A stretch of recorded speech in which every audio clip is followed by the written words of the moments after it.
দেখেন বন্ধুরা, কালারটা কত সুন্দর এসছে। পুরো মনে হচ্ছে যেন খাসির মাংস রান্না করছি। দেখেন কি সুন্দর কালার এসছে রান্নাটার থেকে। নিয়ে চলে এসছি আজকে হাইব্রিড মাগুর। মাগুর মাছটা কত বড়, 3 কেজি ওজনের একটা হাইব্রিড মাগুর নিয়ে এসছে। এই মাগুর মাছটা আজকে ঝোল বানাবো।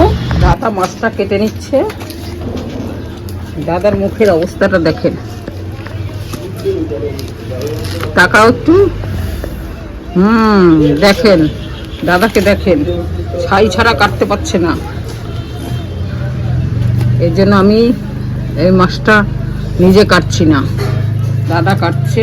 আমি পারবো না এই মাছটার সাথে। হ্যাঁ বন্ধুরা, আমারই কাটতে হচ্ছে, কাটতে পারছে না কেউ।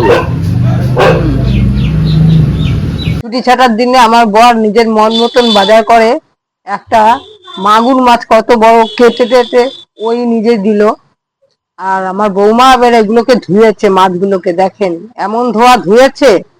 সে মানে গরম জল দিয়ে প্রথমে লবণ দিয়ে ঘষেছে, আবার ব্রাশ দিয়েও ঘষেছে, তারপরে গরম জল এনে তার মধ্যে লবণ দিয়ে গরম জল দিয়ে এমন ধোয়া ধুয়েছে, সে মাছের একেবারে সাদা, মনে হয় যেন মাছ সিদ্ধ হয়ে গেছে অলরেডি।